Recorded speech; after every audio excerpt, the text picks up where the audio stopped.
ایسے نہیں مانتے جیسے کہ اللہ نے منوایا ہے۔ میں ابھی عرض کر رہا تھا ڈاکٹر صاحب سے کہ اللہ کو یہ آل محمد کی عزت و عظمت کتنی عزیز ہے۔ قرآن مجید میں ہے کہ پیغمبر اکرم صلی اللہ علیہ وآلہ وسلم کو مکے کے لوگ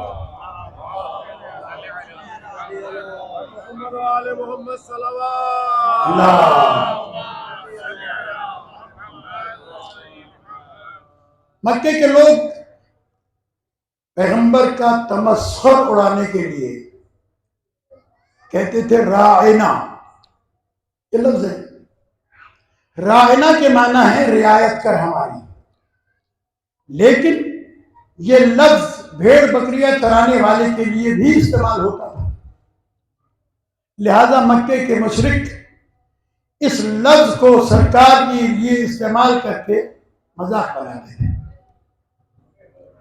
اللہ کو برداشت نہیں ہوا، اللہ کو برداشت نہیں ہوا، فوری طور پر حکم آیا کہ میرے رسول سے جب بات کرو تو یہ کہو انظرنا، ہماری طرف توجہ فرمائیں، رائنا کا لفظ استعمال نہ کرنا تاکہ مشرک میرے نبی کا مذاق نہ اڑا سکے۔ آپ نے توجہ کی؟ یہ صرف رسول خدا کے لیے نہیں ہے، یہ 14 کے 14 اسی معیار پر ہے کہ ان کے لیے کوئی ایسا لفظ استعمال نہیں کیا جانا چاہیے جو ان کے شایان شان نہ، جو ان کی عظمت سے کمتر۔ یقیناً میں نے جس آیہ کریمہ کو عنوان بنایا ہے اس میں اللہ تبارک و تعالیٰ نے فرمایا انما، بے شک، یرید اللہ، اللہ کا ارادہ ہے اور وہ ارادہ کرتا رہے گا۔ یہ فعل مضارع ہے، قیامت تک اس کا ارادہ ہے۔ کیا ارادہ ہے؟ لِيُذْهِبَ عَنْكُمُ الرِّجْسَ، اہل بیت تاکہ تم سے ہر رجس کو دور رکھے، دور کرے نہیں، دور کیا وہاں سے جاتا ہے جہاں رجس ہو، دور رکھا وہاں سے جاتا ہے جہاں پہلے سے نہ ہو۔ اللہ نے ضمانت دی ہے، اور یہ ترجمہ میں نے قرآن مجید کی آیت ہی سے کیا ہے۔ جب حضرت ابراہیم علیہ السلام نے کعبہ بنایا اسماعیل علیہ السلام کے ساتھ مل کر، تو آپ کا کیا خیال ہے، پاک تھا یا نہیں؟ پاک تھا نا؟ اب اللہ نے حکم دیا انطہر بیتی للطائفین والعاکفین رکع السجود، میرے کعبے کو پاک رکھ۔ اگر پاک کر ترجمہ ہوتا تو ابراہیم نے پاک نہیں بنایا تھا، پاک کر نہیں، پاک رکھ، رکوع کرنے والوں کے لیے، طواف کرنے والوں کے لیے، سجدہ کرنے والوں کے لیے۔ اب اپنی سماعتوں کو تھوڑا سا بیدار کر کے میرے ساتھ مل کر چلیں، جب معنی طہارت بیت کے لیے بدل جاتی ہے تو اہل بیت کے لیے تو نہیں بدلنا۔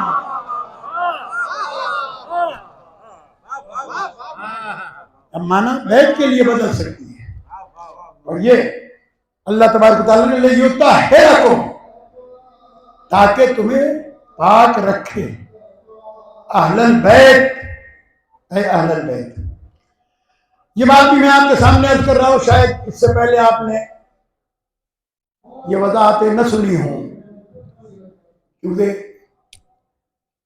بہت سارے لوگ نہیں پڑھتے، علماء تو بیان کرتے ہیں، تفاسیر میں بھی لکھا ہے۔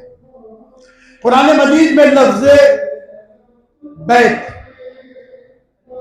بہت مرتبہ استعمال ہوا ہے، لیکن جہاں البیت استعمال ہوا ہے الف لام کے ساتھ، وہاں مخصوص ہے کعبے کے لیے۔ توجہ رکھیے گا، وہاں مخصوص ہے کعبے کے لیے۔ بیت، اہل بیت بہت سارے ہیں، اہل البیت نہیں۔ اہل بیت بہت سارے ہیں، اہل البیت نہیں۔ البیت جب الف لام آ جائے گا تو مخصوص ہو جائے گا کعبے کے لیے۔ تو اب اللہ نے کہا اے اہل البیت۔ اب لوگوں نے کہا کہ اہل بیت میں وہ بھی شامل ہیں اور یہ بھی شامل ہے اور وہ بھی شامل ہے، ہمیں کوئی اعتراض نہیں۔ یہ بات اللہ تبارک و تعالیٰ نے واضح کی پہلے کہ اہل البیت ہیں کون، پھر اس کے بعد میں آیت نازل کی، رسول اسلام کو حکم ہوا اے میرے حبیب مسجد میں جن جن لوگوں کے دروازے کھلے ہیں بند کر دو، سوائے علی و رسول کے یہ دروازہ کھلا رہے تاکہ دنیا کو سمجھ آ جائے اہل بیت کون ہے، جو ہر حالت میں مسجد میں آتے جاتے رہے۔ اللہ نے اہل بیت کا لفظ استعمال کیا، اور یہ رسول کے لیے نہیں ہے کہ رسول کے اہل بیت، یہ غلط فہمی ہے مسلمانوں کی۔ لفظ ہے انکم الرجس اہل البیت، تو جب یہ آیت آئی تھی تو جبرائیل نے تخصیص کی تھی کہ یا رسول اللہ آپ کے علاوہ یہ اہل بیت ہے، رسول بھی اہل بیت میں ہیں، یعنی کعبے کے جو اہل ہیں یا کعبے میں ولادت ہوتی ہے ان کی یا مسجد میں آمد و رفت ہوتی ہے ان کی، وہ اہل بیت ہیں۔ تو رسول بھی اہل بیت میں شامل ہیں، بیت کے اہل، کعبے کے اہل ہیں، اہل بیت۔ تم اے اہل بیت، اب اس وقت جب یہ آیت نازل ہوئی، آگے پیچھے بہت ساری آیتیں ہیں، مسلمانوں نے اس کے ذریعے سے یہ بہت ساری باتیں کی۔ ایک مسئلہ یہ اٹھایا کہ چونکہ پہلے ازواج کا ذکر ہو رہا تھا، اس کے فوراً بعد یہ آیت آئی ہے، لہذا ازواج شامل ہے۔ عزیزان گرامی، عربی کا ایک قانون ہے، اور وہ قانون یہ ہے کہ اگر مجمع میں عورتیں زیادہ ہوں تو مؤنث کا صیغہ استعمال ہوگا، اگر مرد زیادہ ہوں تو پھر مذکر کا صیغہ استعمال ہوگا۔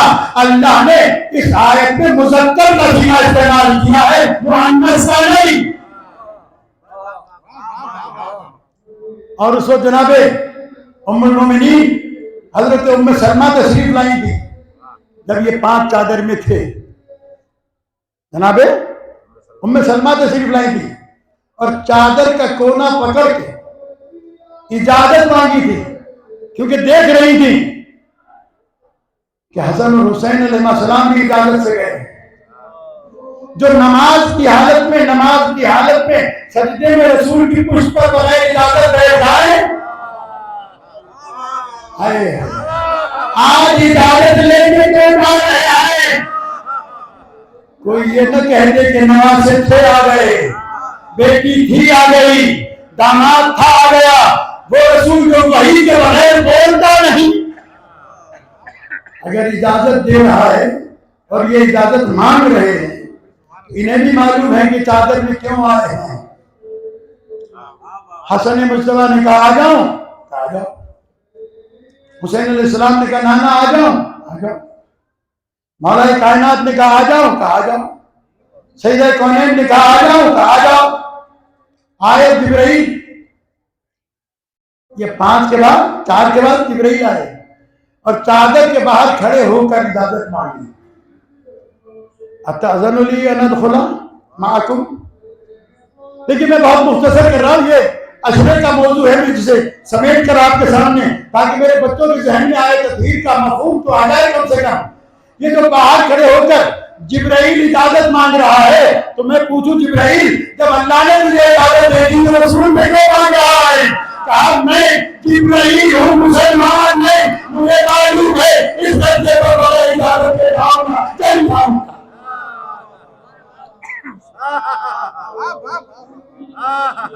اجازت لے اور علامہ غلام عسکری علی اللہ مقام ہو فرمایا کرتے تھے،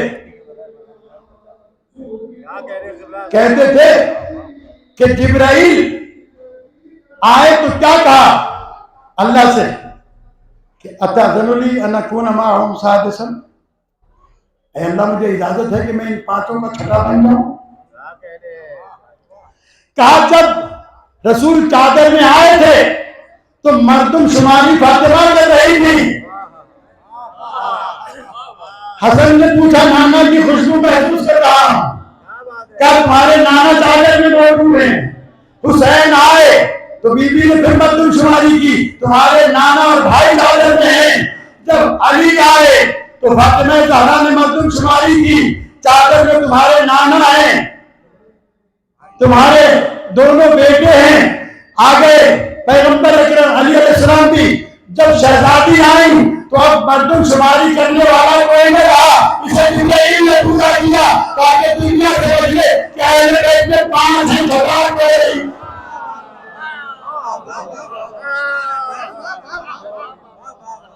5 چھٹا کوئی نہیں۔ یہ اللہم صلی علی محمد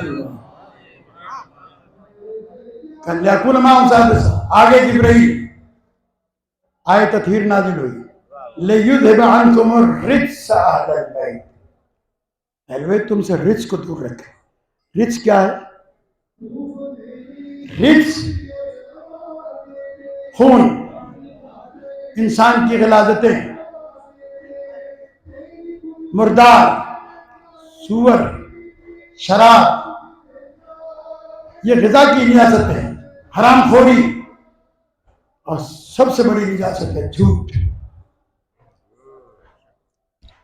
اللہ کے رسول سے کسی نے پوچھا تھا، یا رسول اللہ کیا مومن شراب پی سکتا ہے؟ آپ نے فرمایا ممکن ہے شہوت کا غلبہ اور پی لے شراب، معافی ہو جائے گی۔ کیا ممکن ہے کہ مومن زنا کر سکتا ہے؟ ممکن ہے اس پر شہوت اور خواہش کا غلبہ اور وہ کر بیٹھے۔ پوچھا یا رسول اللہ کیا مومن جھوٹ بول سکتا ہے؟ تو آپ نے فرمایا لا واللہ، پہاڑ کو لوہے سے توڑا جا سکتا ہے لیکن مومن سے جھوٹ نہیں بولوایا جا سکتا۔ تو جب عام مومن جھوٹ نہیں بول سکتا تو جن کی طہارت کی ذمہ داری اللہ نے لی ہو، اب اگر ان کے قول کو کوئی جھٹلاتا ہے تو اس نے آل محمد کو نہیں جھٹلایا، اس نے قرآن کو جھٹلایا ہے۔ یہاں اللہ نے آیت تطہیر میں لیذھب عنکم الرجس اہل البیت ویطہرکم تطہیرا، اور تمہیں پاک رکھے ایسے جیسے پاک رکھنے کا حق ہے۔ مولانا غلام عسکری علی اللہ مقام ایک جملہ کہا کرتے تھے، کہتے تھے مجھے ویطہرکم تطہیرا کا ترجمہ سمجھ میں نہیں آ رہا تھا، قرآن کے اوراق بدلے پلٹے تو مجھے ایک آیت نظر آئی، اور وہ آیت کیا تھی؟ تعالی اللہ عما یشرکون، اللہ پاک ہے، توجہ رکھیے گا، اللہ پاک ہے اس بات سے کہ اس کی ذات میں کسی کو شریک قرار دیا جائے۔ یہ آیت پڑھ کے سمجھ میں آیا کہ اللہ نے کہا اے آل محمد جس طرح میری ذات میں کائنات میں کوئی شریک نہیں، اسی طرح خدائے میں تمہارا کائنات میں کوئی شریک۔ چلو آپ بھیجتے محمد و آل محمد علیہ السلام۔ بس عزیزان گرامی تھوڑی سی دیر اور 2-4 جملے سن لیجیے۔ جس کی طہارت کی ذمہ داری اللہ نے لی، سید کونین کو مرکز و محور قرار دیا۔ یہ سارے جملے الگ الگ وضاحتوں کے طالب ہیں، لیکن میں اس وقت بالکل بھی ادھر نہیں جانا چاہتا، میں صرف یہاں رک کر آپ سے یہ بتانا چاہتا ہوں کہ پیغمبر اکرم صلی اللہ علیہ وآلہ وسلم یہ جانتے تھے، صلی اللہ علیہ محمد کہ میرے بعد میری امت میرے اہل بیت کے ساتھ کیا سلوک کرنے والے ہیں۔ اسی لیے پیغمبر نے اپنی زندگی میں کہا تھا ما اوذی نبی قط ما اوذیت، کوئی نبی اتنا نہیں ستایا گیا جتنا میں محمد ستایا گیا۔ یہ پیغمبر اکرم صلی اللہ علیہ وآلہ وسلم اب دنیا والوں کو سمجھا رہے تھے۔ آج دنیا ہم سے پوچھتی ہے کہ یہ تم زیارت کیوں پڑھتے ہو؟ یہ زیارت ہم نہیں پڑھتے، ہمیں تعلیم دی گئی ہے۔ پیغمبر اکرم صلی اللہ علیہ وآلہ وسلم جب گھر سے مسجد جاتے تھے تو تفسیر در منصور میں، تفسیر کبیر میں فخر الدین رازی نے، جلال الدین سیوطی نے تفسیر در منصور میں اور دیگر محدثین نے بھی لکھا کہ پیغمبر گھر سے نکلتے تھے تو شہزادی کے دروازے پر کھڑے ہوتے تھے، وہاں کھڑے ہو کے یہ بتاتے تھے السلام علیکم یا اہل بیت النبوہ ومعدن الرسالہ ومختلف الملائکہ، اے اہل بیت النبوت، نبی کے اہل بیت نہیں۔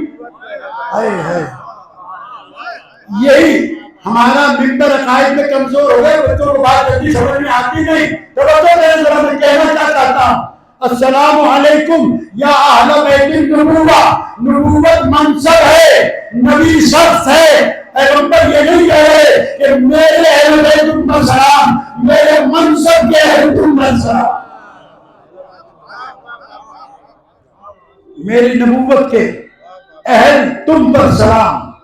اس کے بعد فرمایا مختلف الملائکہ، اے وہ لوگوں جن کے گھروں پر فرشتوں کی آمد و رفت رہتی ہے، فرشتوں کی آمد و رفت رہتی ہے۔ مجھے اس جملے پر ایک بات یاد آ گئی، اگر آپ کی اجازت ہو تو میں آپ کو سناؤں۔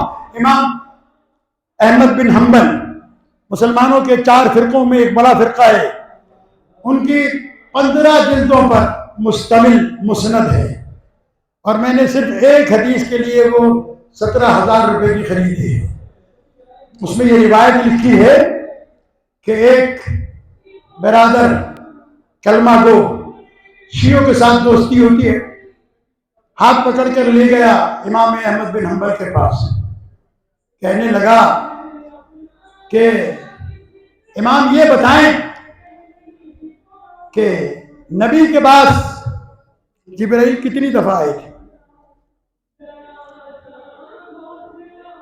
وہ پوچھنا تو کچھ اور کہہ رہا تھا، جس کا اس نے آخر میں اظہار کیا وہ آپ کے سامنے بتاؤں گا۔ اور علامہ حضرت زیدی کہتے تھے 2.5 سیر کا سر نہ ہلائے کھٹان پر کی زبان چلائیں آگے مجھے پتا چلے کہ آپ بیٹھے ہوئے ہیں۔ عزیزان گرامی، امام احمد بن حنبل نے کہا 12,000 دفعہ۔ سننے والے نے تعجب کیا، کہنے لگا 12,000 دفعہ کیسے؟ قرآن کی تو کل آیتیں 6,666 ہیں، اور اس میں سے بھی کچھ قرآن سوروں کی شکل میں آیا ہے، تو جبرائیل کیا کرنے آتے تھے؟ امام احمد بن حنبل نے مسکرا کے کہا کبھی حسنین کا جھولا جھلانے آتے تھے، کبھی ان کے کپڑے لے کر آتے تھے، کبھی دروازے سے مرغیاں لینے آتے، کبھی فاطمہ زہرا سلام اللہ علیہ کے دروازے پر چکی پیسنے آتے تھے، کبھی کھانا مانگنے آتے تھے۔ چل گیا، بالکل تپ گیا، کہنے لگا اور ان کے علی کے پاس کتنی دفعہ ہے؟ اب جتنے علی والے بیٹھے منہ بگاڑ کے مولوی کے، اور ان کے علی کے پاس کتنی دفعہ ہے؟ امام احمد بن حنبل نے کہا 24,000 دفعہ۔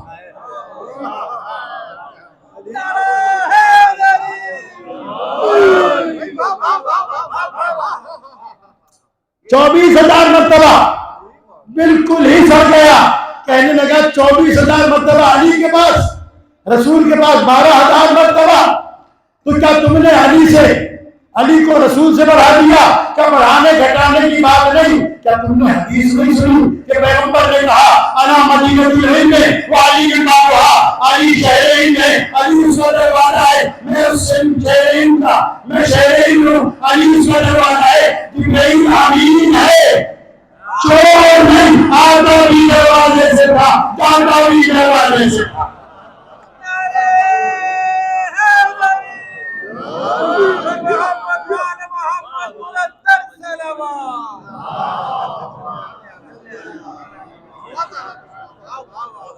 آتا بھی دروازے سے تھا۔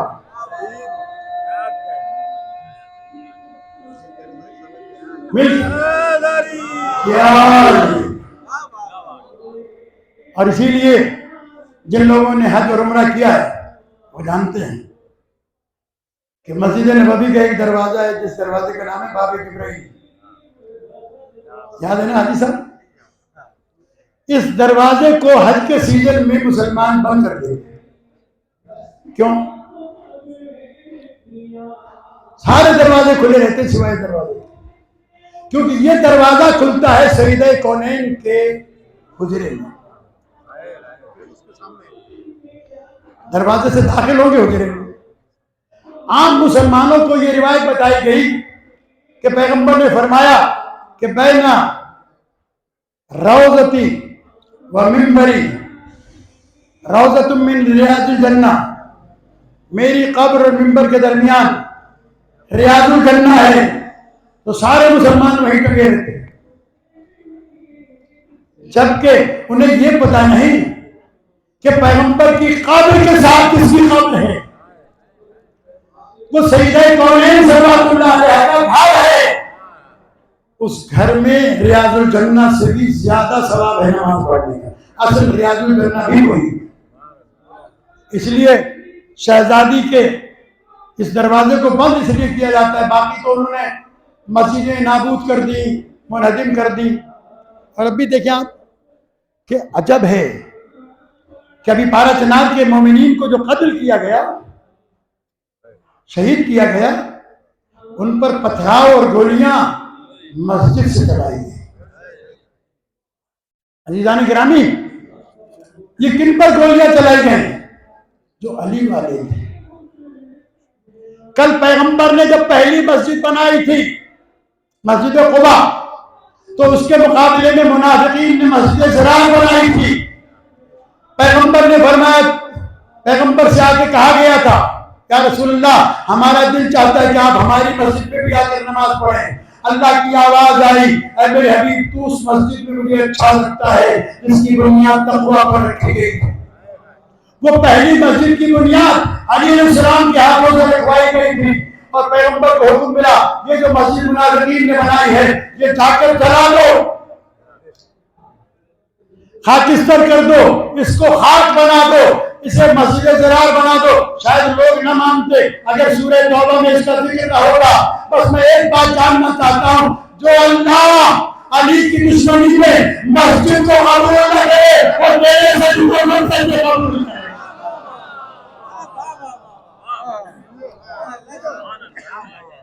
تیرے سجدوں کو کیسے قتل کرے، قبول کرے. آج سارے مسجد ضرار سے شیعوں کا قتل کرتے ہیں، لیکن انہیں معلوم ہے، لیکن وہ اپنی دھاس نکالتے ہیں. یہ جانتے ہیں کہ شیعہ زندہ ہیں تو بھی علی کے ساتھ ہیں، اور یہ شہید ہوں گے تو ان کا امام آئے گا، ان کا قبر میں ان کا امام آئے گا. اور میں امام عسکری علیہ السلام کا ایک فرمان آپ کو سنا دوں. لوگ دل برداشت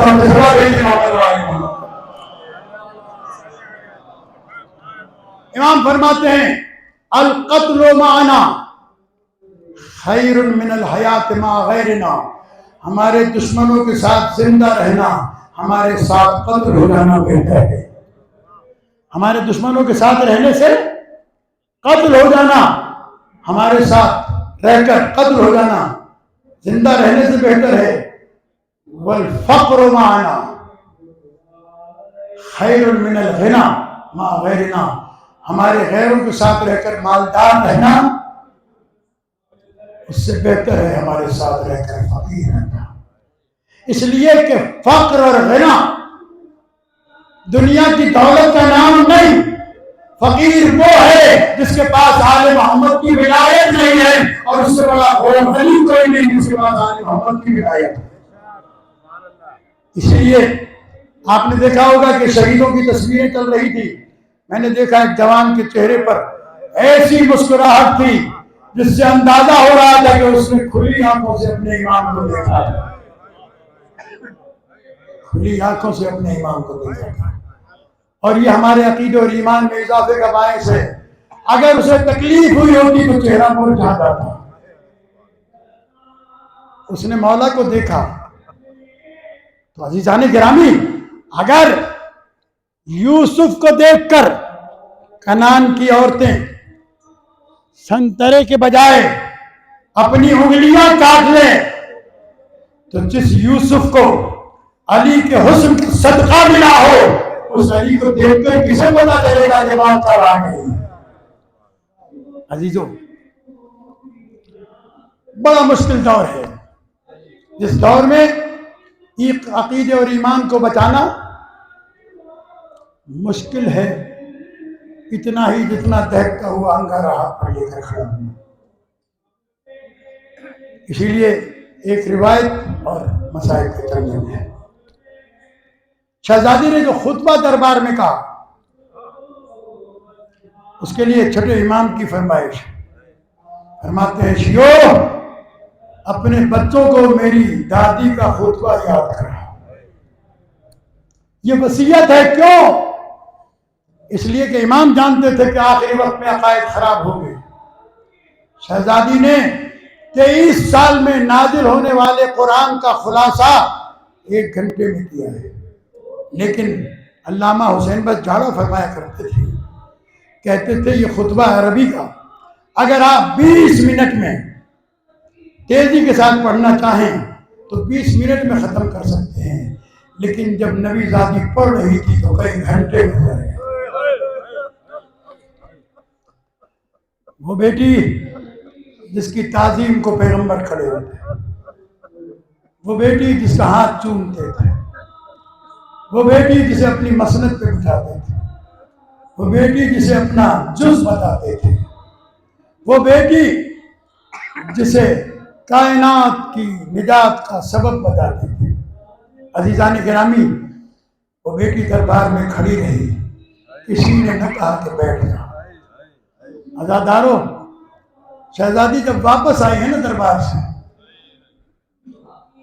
اپنے گھر کے دروازے سے جب داخل ہونے لگی تو شہزادیاں چھوٹی ہیں لیکن عقیلہ بنی ہاشم, اس گھرانے کے بچے بھی کامل ہوتے ہیں. جناب زینب نے رو کے پوچھا, ماں آپ گئی تھی تو بال کالے تھے, سفید کیوں ہوئے؟ کیا حق نہیں ملا اس لیے رو رہی ہے؟ شہزادی نے فرمایا مجھے حق کا کوئی غم نہیں, میں تو اس لیے رو رہی ہوں کہ آج میں بابا کے دربار میں گئی تھی, پردہ لگا ہوا تھا, صحابی بیٹھے ہوئے تھے, کل تو جب دربار میں جائے گی سر کھلا ہوا ہوگا, شرابیوں کا دربار ہوگا. عزادارو, شہزادی روتی ہوئی گھر آ گئی. دنیا کا دستور ہے کسی کا کوئی مر جائے تو اسے پرسہ دیا جاتا ہے. شہزادی فرش عزا پر بیٹھی تھی, جب دربار میں بلائی گئی, جب بلایا گیا تو لوگوں سے کہا لوگوں میرے باپ کے کفن کو بھی میلا نہ ہونے دیا, تم نے مجھے دربار بلایا. بیوی رو کے کہتی تھی مسلمانوں مجھے پرسہ تو دے دے آ کر, ابھی تو میں فرش عزا پر بیٹھی تھی. عزادارو, یہ شہزادی کے دن کیسے گزرے میں بیان نہیں کر سکتا, اور میں تقریباً کئی سالوں سے شہزادی کے اشرے پڑھ رہا ہوں. اب مجھ سے مسائل نہیں پڑھے جاتے, میرے کلیجے میں دم نہیں. عزادارو, ایک ایک جملہ ایک ایک مجلس ہے. تنہائی میں بھی یاد آتا ہے کہ انسان کی آنکھوں سے آنسو بہنے لگتے ہیں. آیت اللہ وحید خراسانی کہتے ہیں بی بی کی حالت یہ ہو گئی تھی کہ جب بی بی کے بستر پہ نگاہ پڑتی تھی تو ایسا لگتا تھا کوئی چادر پڑی ہوئی ہے.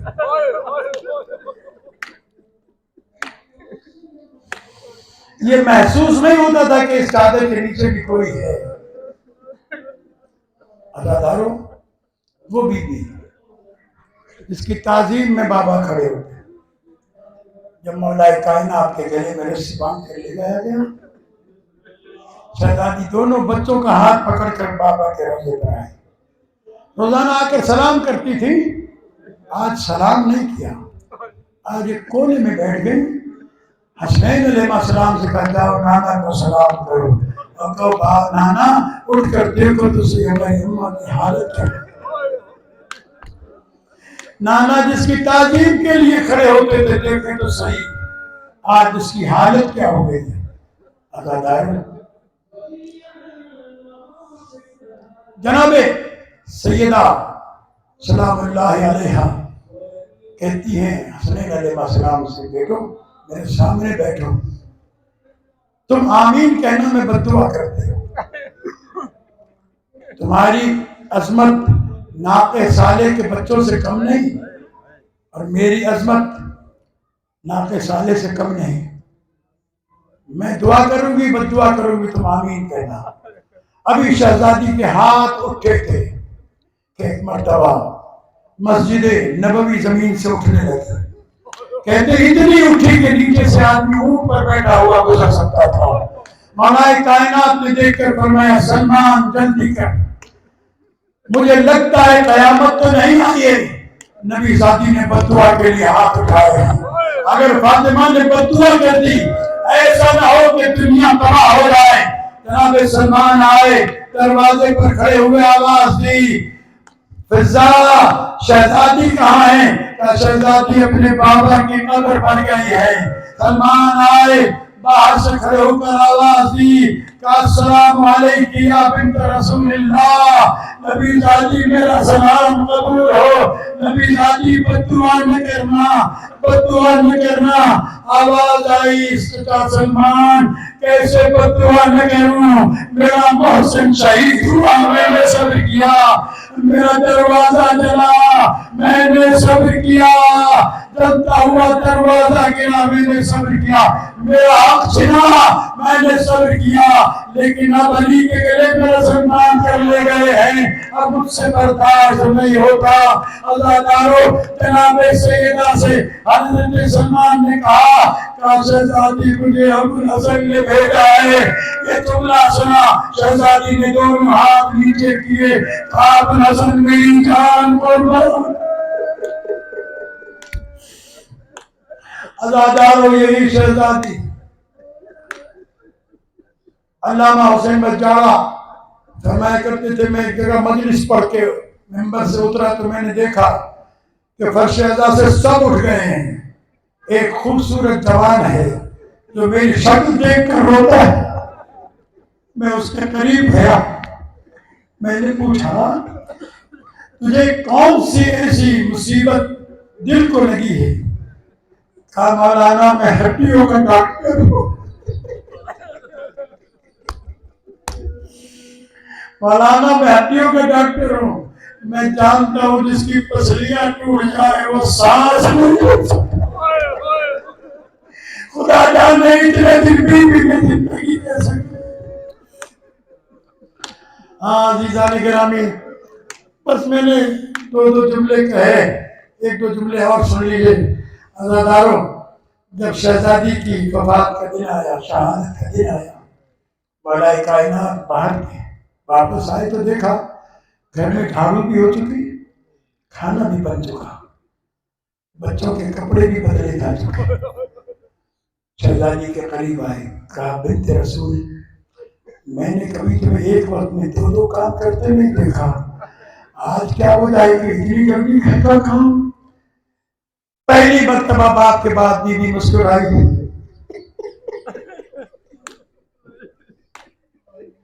شہزادی نے ابو الحسن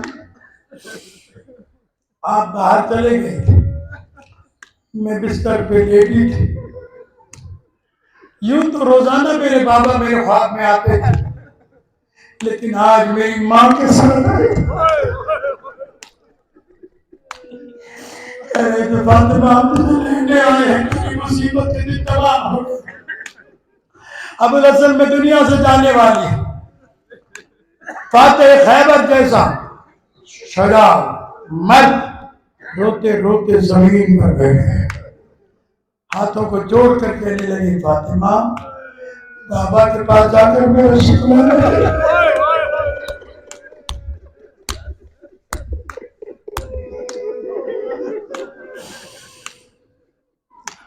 فاطمہ تمہیں میرے گھر میں اتنی جھاڑو دینا پڑی کہ کپڑے کا تعلق ہوئے، اتنی چکی پیسنا پڑی کہ ہاتھوں سے خون جاری ہوا۔ عزادارو شہزادی نے مسکرا کے کہا ابو الحسن مجھے فخر ہے کہ اللہ نے مجھے تم جیسا شوہر دی، میرے پاس وقت کم ہے، میرے پاس وقت کم ہے، میرے پاس بیٹھ جاؤ، چند وصیتیں کرنا چاہتا ہوں۔ شہزادی نے وصیتیں کی، یا علی پہلی وصیت یہ ہے کہ مجھے غسل خود دینا، مجھے کفن خود پہنانا، یا علی میرے بعد شادی ضرور کرنا، ایک رات اپنے حرم کے ساتھ، ایک رات میرے بچوں کے ساتھ ہے۔ جانتی ہے کہ بچے معصوم ہیں، پھر بھی ماں ہے نا، کہتی ہیں ابو حسن میرے بچوں سے کوئی غلطی ہو جائے تو رونے نہ دے۔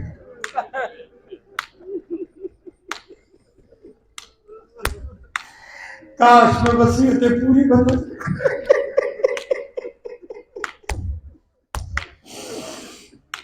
شہزادی فرماتی ہیں ابو الحسن میرے حسین کو پیاس بہت لگتی ہے، رات کو اٹھ کر پانی مانگتا ہے، میں نے زینب عالیہ سے وصیت کر دی لیکن بچی ممکن ہے نیند آ جائے، میرے حسین کا خیال رہے۔ عزادار و شہزادی فرماتی ہیں میرا تابوت ایسے بنانا جیسے اسما بنت امیس کے قبیلے میں بنتا ہے۔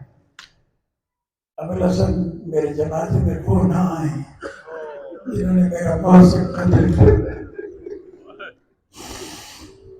عزاداروں بہت ساری وصیتوں میں سے ایک وصیت یہ کہ یا علی میری قبر پر جب وقت ملا کرے تو آیا کرنا، مجھے بھول نہ جائے۔ شہزادی نے آخری وصیت کی ہے، وہ بڑی دل سوز وصیت ہے، توجہ کے ساتھ سنیں گے تو انشاءاللہ جب یاد آئے گا۔ شہزادی نے کہا ابو حسن کل جب بازار جانا مسلمانوں سے کہنا چین کی نیند سے بابا کا رونے،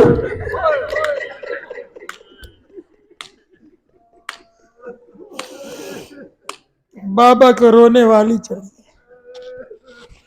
عزاداروں حق ہے کہ میں جملہ کہوں، دنیا میں رونے والے تو بہت سارے گزرے ہیں، نوح علیہ السلام، یحییٰ علیہ السلام، ایوب علیہ السلام، لیکن میں نے تاریخ میں جناب آدم علیہ السلام 40 سال تک حضرت حابیل کے غم میں روئے، پھر کسی تاریخ میں نہیں ملتا کہ کسی نے آ کے کہا وہ آدم یا رات کو رویا کرے یا دن کو رویا کرے۔ عزاداروں دو ہستیوں پر پابندی لگی، مدینے میں دادی پر پابندی لگی، شام میں پوتی پر پابندی لگی۔ اہل شام آ کر کہتے تھے سکینہ سے کہو یا رات کو رویا کرے یا دن کو رویا کرے، سیدہ سلام اللہ علیہ سے کہتے تھے یا رات کو رویا کرے یا دن کو رویا کرے۔ عزاداروں جن کی آواز اتنی بھی بلند نہ ہو کہ برابر میں کھڑا ہوا انسان سن سکے، آخر یہ رونے سے اذیت کیوں ہوتی تھی؟ اس کی وجہ یہ ہے کہ کچھ اس درد سے شہزادی کہتی تھی واہ بتا مدینے کے دو دیوار روتے تھے، فاطمہ زہرا کے ساتھ روتے تھے۔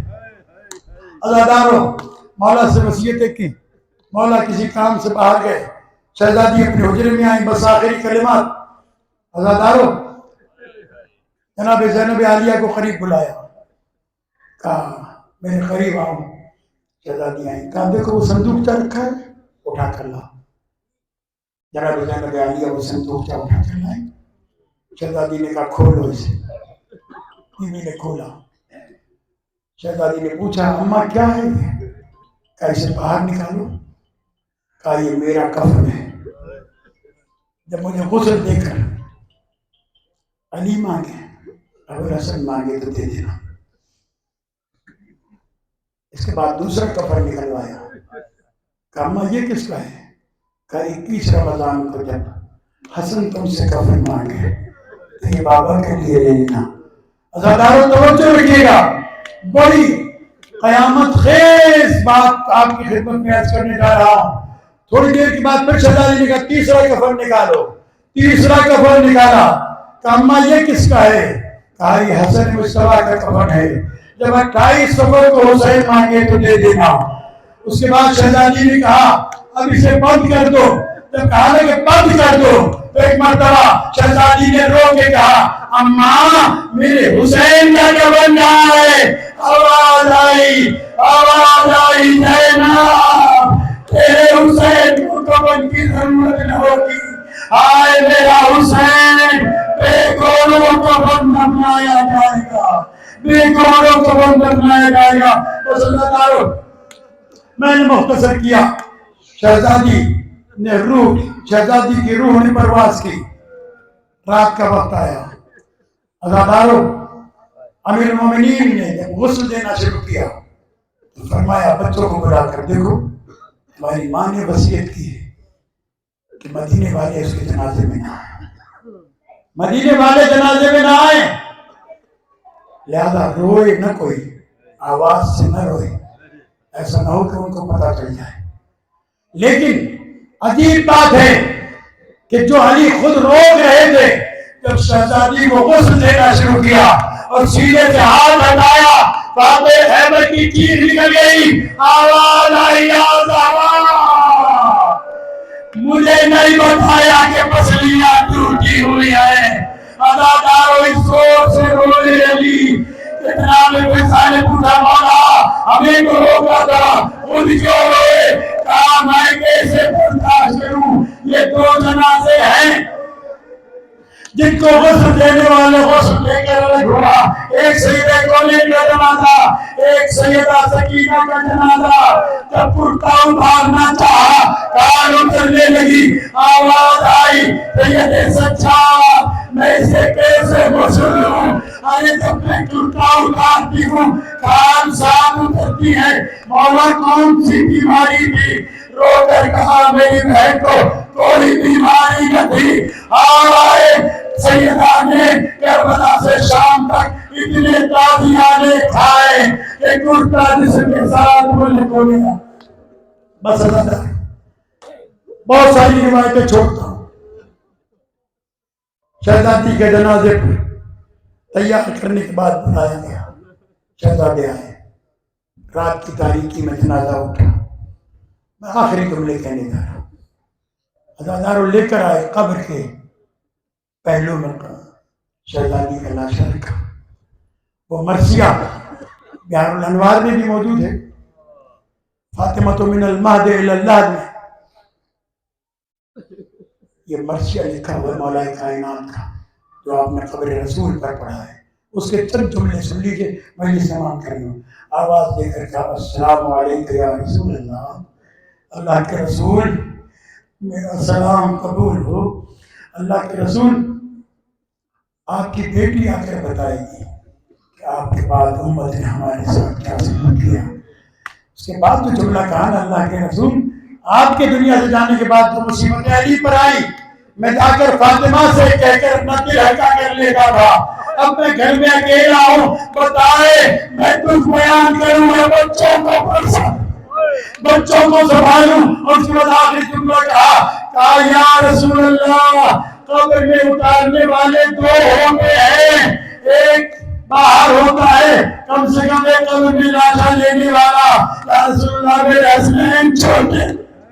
حسنین چھوٹے ہیں کوئی لاشا دینے والا نہیں۔ 3 جگہوں پر ملتا ہے، ایک شام میں جب جناب سکینہ کو امام سجاد قبر میں اتارنے لگے، آواز دی کیسے اتاروں تو 2 ہاتھ برآمد ہوئے، آواز آئی لاؤ سچا میری امانت میرے حوالے کر دو۔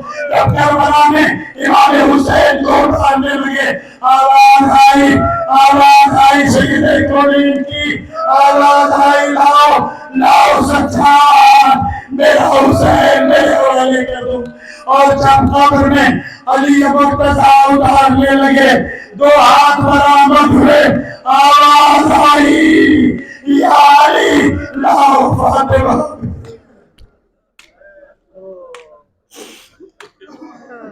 اللہ لعنت اللہ علیہ الظالمین وسیعلم الذین ظلموا ہماری اس قلیل عبادت کو قبول فرما۔ اور ایک چھوٹا سا پیغام عاشق کی طرف سے ہے کہ انہوں نے ایک مومنین کرام کے لیے بلڈ ڈونیشن کی ایک انشورنس بنائی ہے، جو مومنین اس میں شریک ہونا چاہیں ان سے رابطہ کر سکتے، ماتم ہے اس سے